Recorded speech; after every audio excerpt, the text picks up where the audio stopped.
Muscle building, जिसे simplify करके समझना एक बिगिनर के लिए थोड़ा सा टफ है। सो जब मैं मेरे बिगिनिंग फेज में था तब मेरे माइंड में क्या चलता था, बस अब जिम ज्वाइन कर लिए, अब तो बहुत सारा सा खाना खाना पड़ेगा, 2 से 3 घंटे जिम तो करनी ही पड़ेगी यार। मम्मी को बोल दूंगा मेरे खाने में तेल की बिल्कुल ना डाले, और बोल दूंगा रोटी नहीं खाऊंगा, अब से ओट्स बनाना मेरे लिए। बस 3 महीने मेरे भी एब्स आ जाएंगे। सो ट्रस्ट मी, अगर आप यही सब ध्यान में रख के जिम करोगे तो बहुत जल्दी गिव अप कर जाओगे। सो जितनी इन्फॉर्मेशन और गाइडेंस मुझे अभी है, अगर वो पहले होती तो मैं शायद बहुत अच्छी तरीके से ट्रांसफॉर्म कर पाता। मेरी फिटनेस जर्नी की शुरुआत भी मैंने कुछ यहाँ से की थी।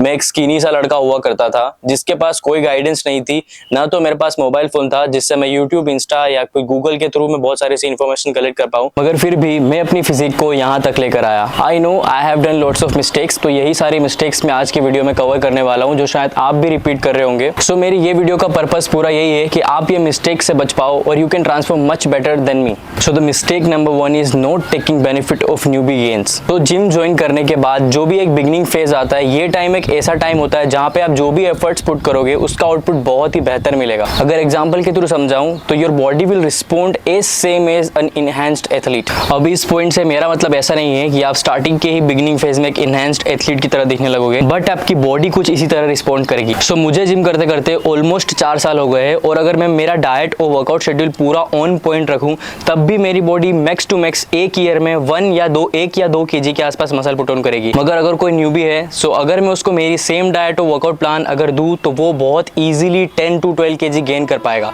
यही फायदा होता है न्यूबी गेन्स का। सो इस बिगिनिंग फेज में डाइट और वर्कआउट में मिस्टेक्स रिपीट करना बहुत कॉमन चीज हो जाती है। यही सेम चीज मैंने भी की थी। So let's discuss about workout first. So the sub point number 1 is doing too many sets for a single body part. अब देखो, आप जब भी जिम में कदम रखोगे यू विल बी कंफ्यूज्ड कि मुझे क्या क्या करना है, और इसी की वजह से बिना किसी गाइडेंस और आपका एक एक्साइटमेंट लेवल ज्यादा रहेगा, इस वजह से you will end up doing too many sets for a single body part, जो कि लंबे समय के लिए बिल्कुल भी ठीक नहीं है।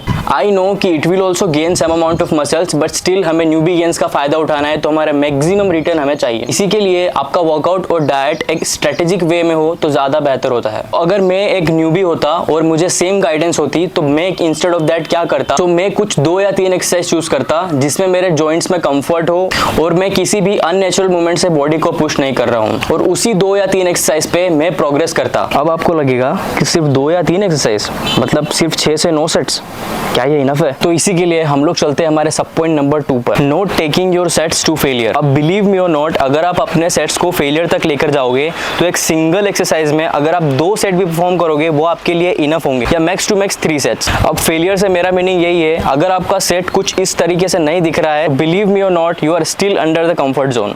पॉइंट नंबर 2 जो इसी का एक्सटेंशन है, तो अगर आप फेलियर रीच कर चुके होंगे तो ऐसे 2 साइन जो आपको जरूर दिमाग में रखना है। सबसे पहला, अगर आप फेलियर रीच कर चुके हो तो आपके फुल रेंज ऑफ मोशन की जगह आपका जो रैप है, जो आपका जो फॉर्म है, वो कुछ इस तरीके से हाफ रेंज ऑफ मोशन पे स्विच हो जाएगा, तब आप बोल सकते हो कि yes you have reached failure. Point number 2 जो इसी का एक्सटेंशन है, अगर आप पार्शियल रेप्स परफॉर्म कर रहे हो, जो कि आप अगर आपके सेट्स को बियॉन्ड फेलियर लेकर जा रहे हो, so you won't be able to move weight, like थोड़ा सा भी वेट मूव नहीं होगा, so you can finally say कि yes I have reached failure. अब मैं वर्कआउट के लिए bro split, push pull leg या एनी अदर स्प्लिट्स पर कुछ भी आर्ग्यूमेंट्स नहीं करूंगा, because it completely depends on person to person. What I believe is, अगर आप आपके सेट्स को फेलियर तक लेकर जा रहे हो, आपकी इंटेंसिटी सही है, वॉल्यूम सही है, you will be able to gain muscles, चाहे आप कोई भी स्प्लिट्स फॉलो कर रहे हो। आखिरी चीज, avoid ego lifting, because technique and form is always superior than just lifting heavy weights. So I think workout के बारे में काफी बातें हो गई है, मैंने ऑलमोस्ट हर पॉइंट कवर किया है जो मिस्टेक्स मैंने रिपीट की थी। So now it's time to move to our next part, that is diet. So the mistake number 2, eating excess of carbs. अब मैं ये आर्ग्यू नहीं कर रहा हूँ कि carbs are bad, but still अगर कार्ब्स लिमिट में है तो एवरीथिंग इज गुड। सो मैंने भी अपनी बिगिनिंग फेज में जो दिल में आया सब कुछ खाया, जितना खाने का मन कर रहा था सब कुछ खा रहा था, and it actually leads to gaining lots of fat rather than just muscles. So अगर आप भी यही गलती कर रहे हो अपने बिगिनिंग फेज में, बहुत ज्यादा से कार्ब्स खा रहे हो, so please avoid eating too much of carbs. So excess of carbs avoid करने का सिंपल सा रीजन यही है, आप ये फुटेज देखो, इसमें मैं actually I was eating whatever I wanted to eat, और फिर मुझे इसे कट करने में बहुत ज्यादा सी मेहनत लगी और एक लंबे पीरियड के लिए मुझे कट करना पड़ा। अगर मेरी बॉडी में ज्यादा फैट नहीं होता तो मैं 3 से 4 मंथ का भी कट कर इजीली मैं वापस से गेनिंग फेज में आ पाता। ये एक बहुत बड़ा मिथ है कि आप जितना ज्यादा खाओगे उतना ज्यादा मसल गेन होगा। It's not just about the quantity of food, but it's about the quality of food. Excessive quantity में कार्ब्स खाने के 2 मेजर ड्रॉबैक्स जो कि हर एक एज ग्रुप के लिए एप्लीकेबल है। First, slow metabolism rate. अगर आपका मेटाबॉलिज्म रेट स्लो है, so throughout the whole day you will start to feel lazy,